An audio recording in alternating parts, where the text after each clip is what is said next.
नमस्कार दोस्तों, हमारे YouTube चैनल स्टडी विद शक्ति में आपका स्वागत है।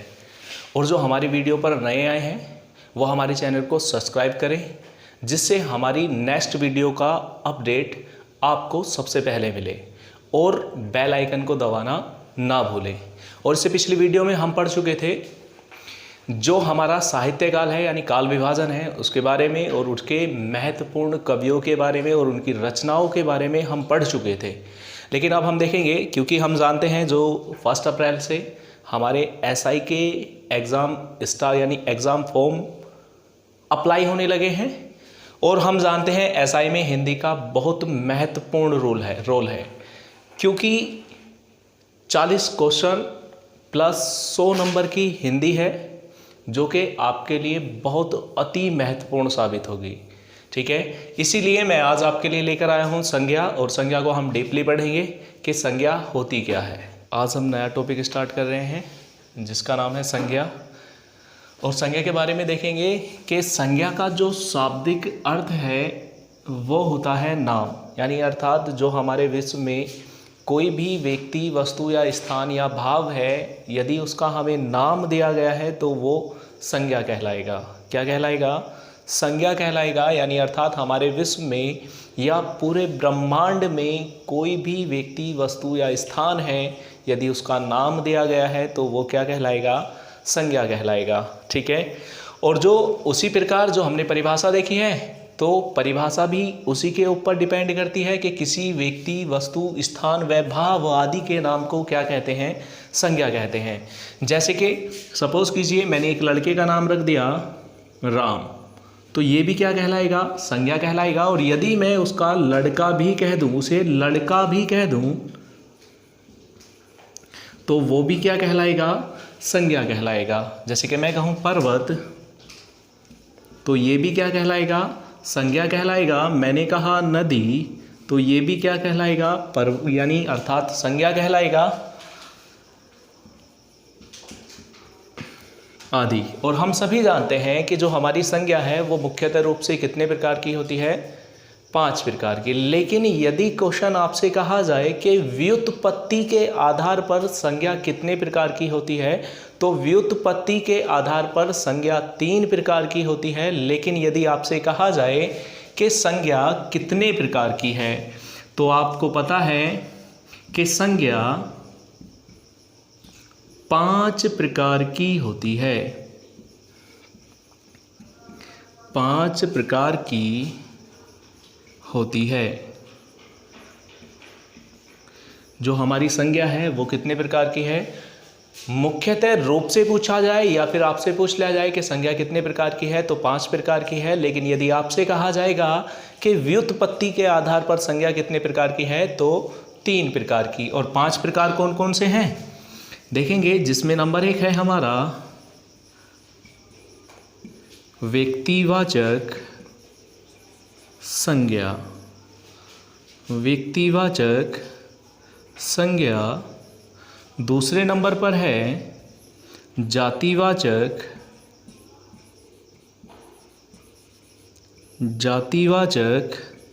संज्ञा। नंबर 3 पर है द्रव्यवाचक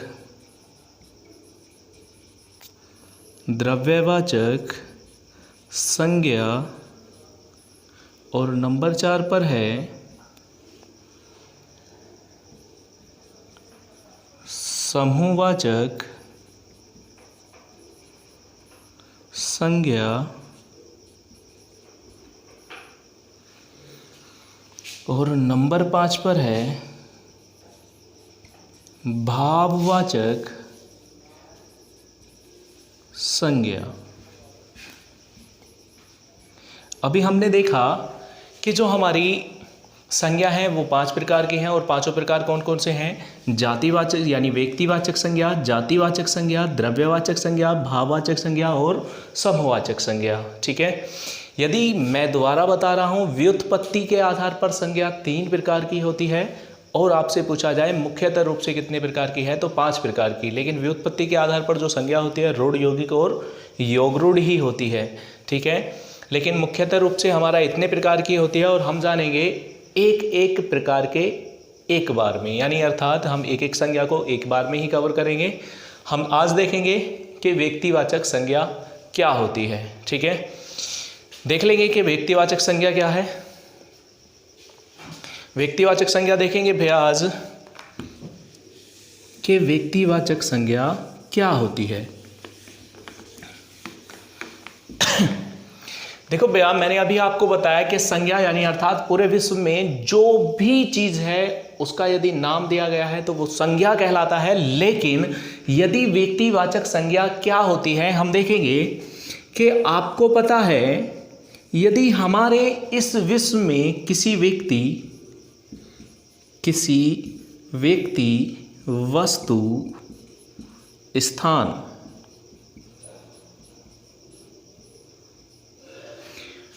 हमारे विश्व में किसी व्यक्ति, वस्तु, स्थान, इन तीनों का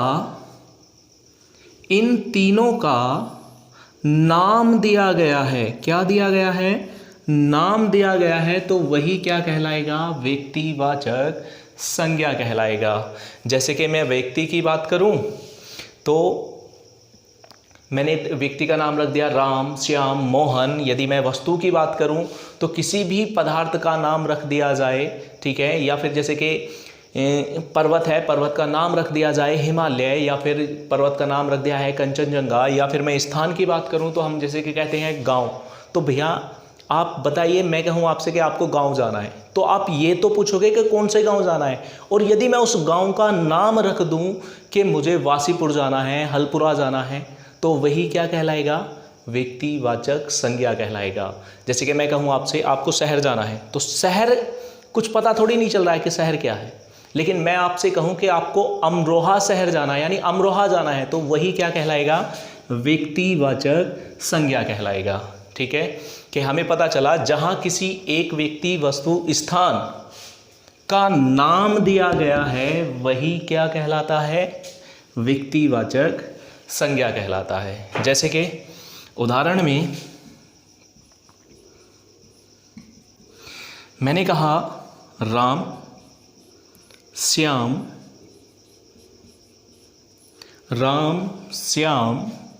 गंगा नदी,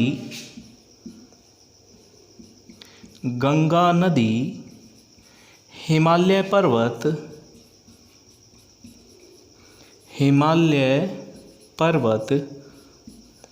आदि। यही क्या कहलाएंगे हमारे भैया? व्यक्तिवाचक संज्ञा कहलाएंगे। लेकिन व्यक्तिवाचक संज्ञा हम यहीं पर कंप्लीट नहीं करेंगे, क्योंकि व्यक्तिवाचक संज्ञा के हम कई सारे यानी अर्थात अनेक पॉइंट भी इसी में देखेंगे।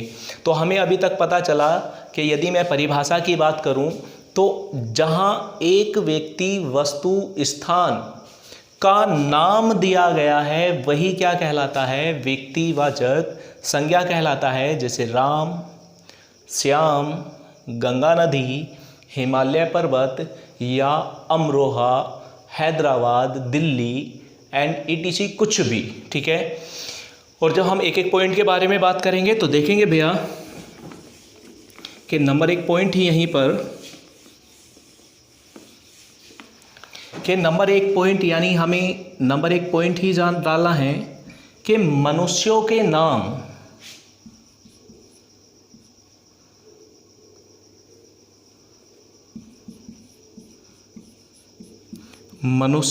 नाम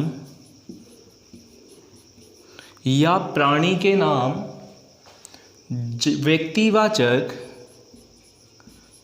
व्यक्तिवाचक संज्ञा होते हैं।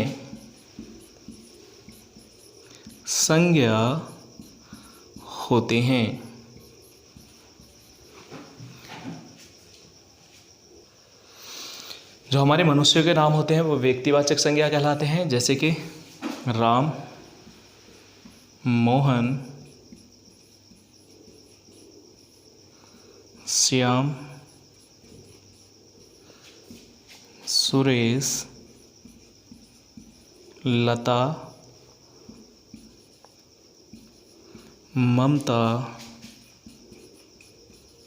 आदि।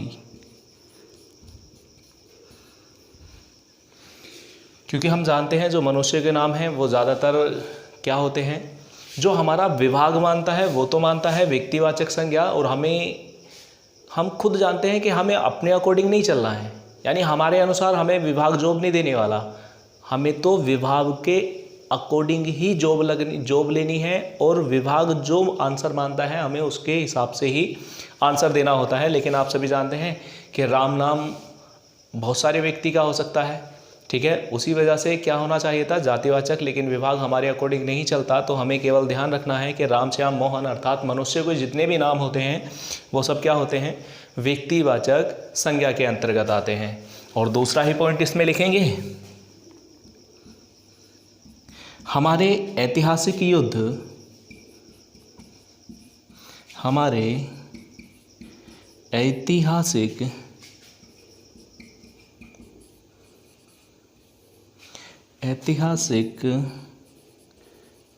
युद्धों के नाम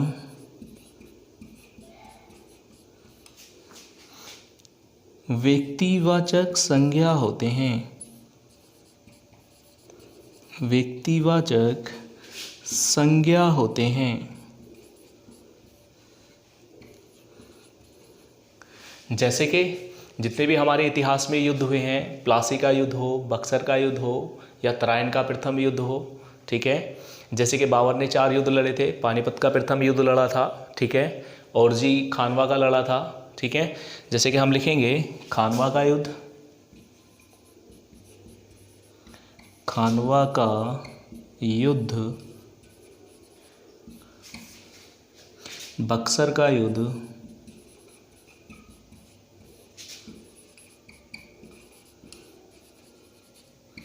पानीपत का युद्ध,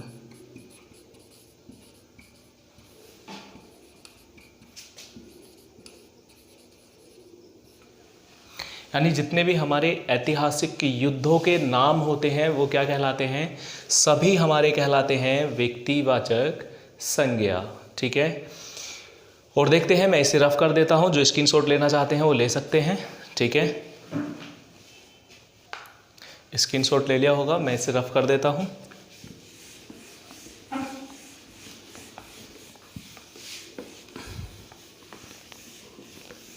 और देखेंगे इसके नेक्स्ट पॉइंट जो हमारे लिए अति महत्वपूर्ण साबित होंगे।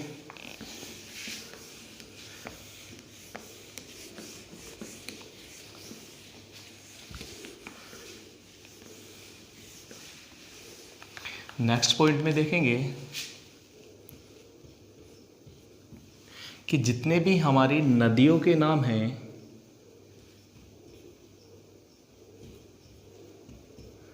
नदियों के नाम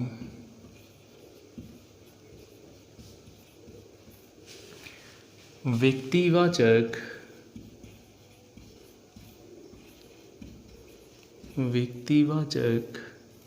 संज्ञा होते हैं।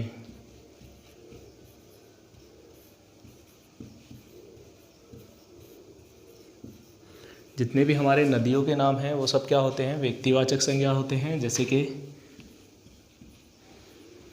गंगा नदी,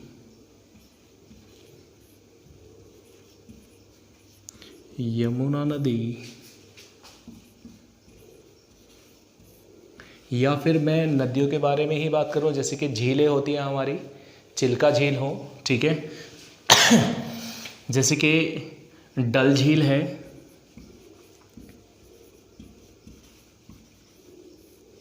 आदि। केवल नदियों के बारे में नहीं, यानी अर्थात कहने का मतलब है जितने भी हमारी झीलें हैं या फिर नदियां हैं उनके नाम ही क्या कहलाते हैं, व्यक्तिवाचक संज्ञा कहलाते हैं, ठीक है। और नेक्स्ट पॉइंट देखेंगे हम इनका कि जितने हमारे समाचार पत्र, समाचार पत्र एवं पत्रिका,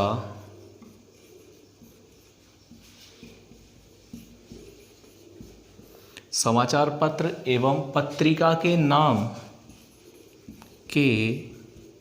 नाम भी व्यक्तिवाचक संज्ञा होते हैं। व्यक्तिवाचक संज्ञा होते हैं, जैसे कि दैनिक जागरण, दैनिक जागरण, अमर उजाला या फिर हंस पत्रिका,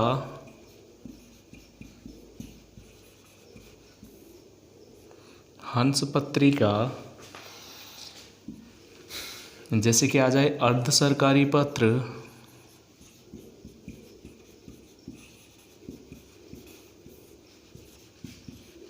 या फिर गैर सरकारी पत्र, अर्थात जितने भी हमारे पत्र एवं पत्रिकाएं हैं या फिर समाचार पत्र हैं वो सब किसके अंतर्गत आते हैं? सब व्यक्तिवाचक संज्ञा के अंतर्गत आते हैं। जैसे कि नेक्स्ट लिखेंगे नंबर 5, इसी में पॉइंट लिखेंगे,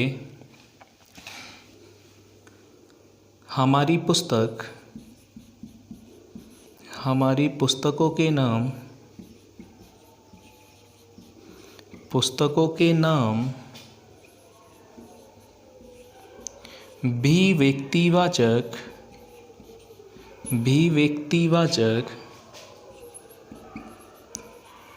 संज्ञा होते हैं।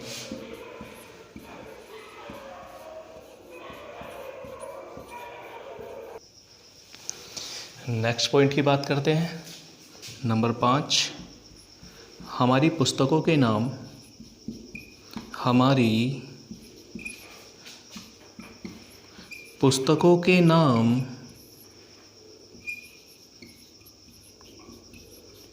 भी व्यक्तिवाचक संज्ञा होते हैं, भी व्यक्तिवाचक संज्ञा होते हैं।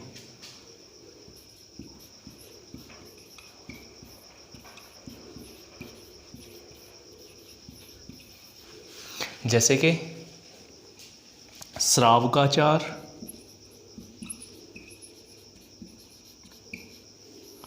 श्रावकाचार, पृथ्वीराज रासो, पृथ्वीराज रासो, रामचरितमानस,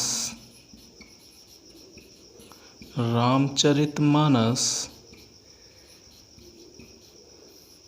आदि। ये वो पुस्तकें नहीं हैं, जैसे कि हिंदी, मैथ, गणित की बात की जाए, ठीक है। ये पुस्तकों के नाम हैं जैसे कि जैसे कि श्रावकाचार है, पृथ्वीराज रासो है, रामचरितमानस है, या फिर झरना है, जूही की कली है, या फिर आपसे कह दिया जाए मंगलसूत्र है, परीक्षा गुरु है आदि। ये सब पुस्तकों के नाम हैं और यही किसके अंतर्गत आते हैं? हमारे व्यक्तिवाचक संज्ञा के अंतर्गत आते हैं। नेक्स्ट बात की जाए नंबर 6 पॉइंट की, तो जितने भी हमारे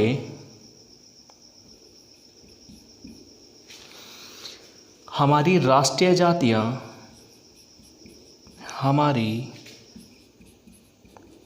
राष्ट्रीय जातियां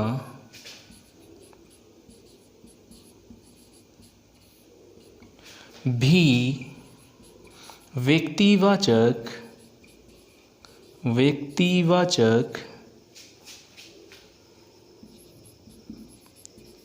संज्ञा होती हैं।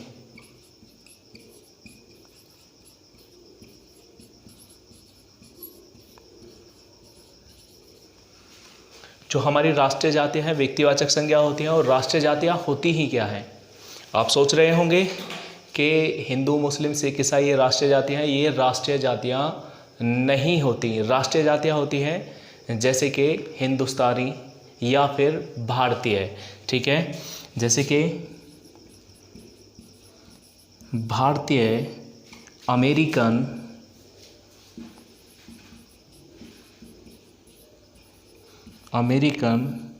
रूसी, चीनी आदि।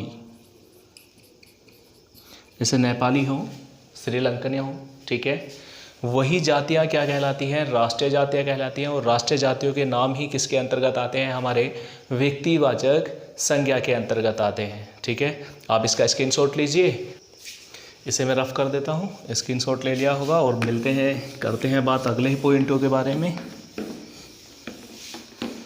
जो अगले पॉइंट हैं उनके बारे में बात करते हैं।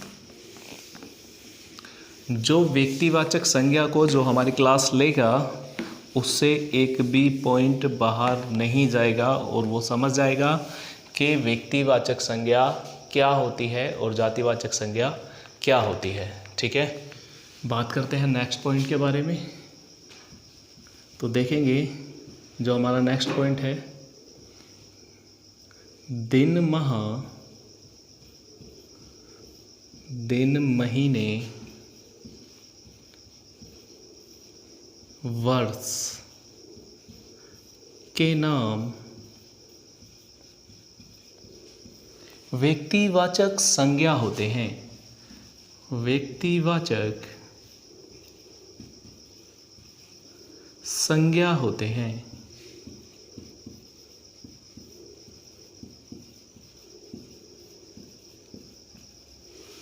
जैसे कि सोमवार, सोमवार, बृहस्पतिवार, बुधवार, या फिर जनवरी, फरवरी।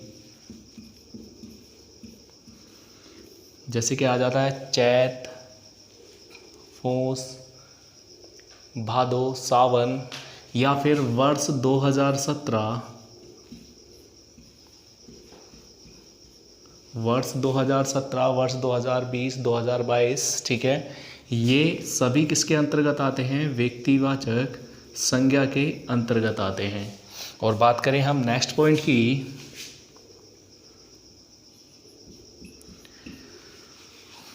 दिशाओं के नाम, दिशा के नाम भी व्यक्तिवाचक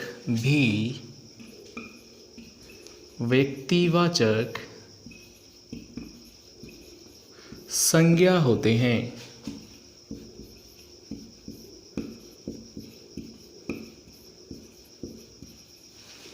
जैसे कि दिशा उत्तर,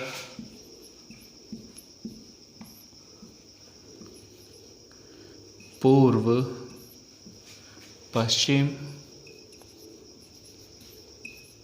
दक्षिण, या फिर उत्तर पूर्व, या ईशान कोण।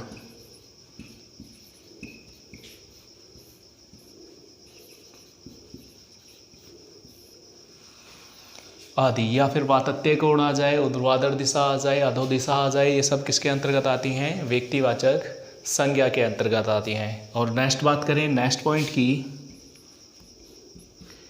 ग्रहों के नाम या सागरों के नाम। सागर व ग्रहों के नाम व्यक्तिवाचक संज्ञा होते हैं।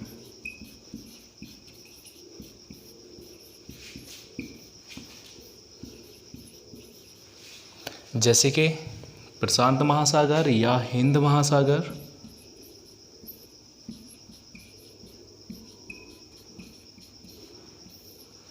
हिंद महासागर, या पृथ्वी, बुध आदि। यानी जितने भी हमारे सागर हैं, प्रशांत महासागर हो, अटलांटिका महासागर हो, या हिंद महासागर हो, या फिर मैं किसी सागर का नाम रख दूं, काला सागर रख दूं, या पीला सागर कह दूं, काला सागर कह दूं, वो भी किसके अंतर्गत आएगा? व्यक्तिवाचक संज्ञा के अंतर्गत आएगा। ठीक है, और ग्रह हैं हमारे बुध, शुक्र, पृथ्वी हो, शनि हो, अरुण, वरुण, यम हो। ठीक है, या फिर क्षुद्र ग्रहों के नाम हो। ठीक है, या फिर कोई तारा हो हमारा, जैसे सूर्य है, वो भी किसके अंतर्गत आएगा? व्यक्तिवाचक संज्ञा के अंतर्गत आएगा। और मैं यहीं पर बात करूं कि मैंने अभी आपको बताया कि व्यक्तिवाचक संज्ञा क्या होता है, ठीक है। जहाँ पर किसी एक व्यक्ति, वस्तु, स्थान के नाम का बोध होता है, बोध का मतलब ज्ञान यानी जानकारी मिलती है, तो वही क्या कहलाता है? व्यक्तिवाचक संज्ञा कहलाता है। जैसे कि अभी मैंने आपको बताया था कि पानीपत का युद्ध, पानीपत का युद्ध, बात करें हम पानीपत के युद्ध के बारे में, तो आप जानते हैं पानीपत के युद्ध 3 हुए थे। तो पानीपत का युद्ध एक जाति का बोध करा रहा है, तो हम कहेंगे जातिवाचक संज्ञा। लेकिन यदि आपसे कह दिया जाए कि पानीपत का प्रथम युद्ध, तो वो कहलाएगा व्यक्तिवाचक संज्ञा, ठीक है। तो अभी जैसे कि सपोज कीजिए बक्सर का युद्ध है, बक्सर का एक ही युद्ध हुआ है, तो वो क्या कहलाएगा? व्यक्तिवाचक संज्ञा कहलाएगा। जैसे कि तराइन का युद्ध आ जाए, तो हम सभी जानते हैं कि तराइन के 2 युद्ध लड़े गए थे, ठीक है, और वो लड़े गए थे 1191 में और 1192 में, ठीक है। यदि तराइन का युद्ध आए तो वो जाति का बोध कराएगा, लेकिन पूछा जाए तराइन के प्रथम युद्ध में कौन सी संज्ञा है, तो व्यक्तिवाचक संज्ञा है। या तराइन का द्वितीय युद्ध में कौन सी संज्ञा है? जैसे कि पानीपत के प्रथम युद्ध में व्यक्तिवाचक संज्ञा कहलाएगी, पानीपत का द्वितीय युद्ध में व्यक्तिवाचक संज्ञा कहलाएगी, और पानीपत के तृतीय युद्ध में भी व्यक्तिवाचक संज्ञा कहलाएगी। लेकिन यदि आपसे कह दे कि पानीपत के युद्ध में कौन सी संज्ञा है, तो वो कहलाएगी जातिवाचक संज्ञा, ठीक है, क्योंकि वो पानीपत के युद्धों की जाति बता रहा है। और आपको ध्यान रखना है कि जो हमारे पूरे संसार में कोई एक चीज़ है और उसका हमें नाम दिया गया है, तो वही क्या कहलाता है? व्यक्तिवाचक संज्ञा कहलाता है, ठीक है।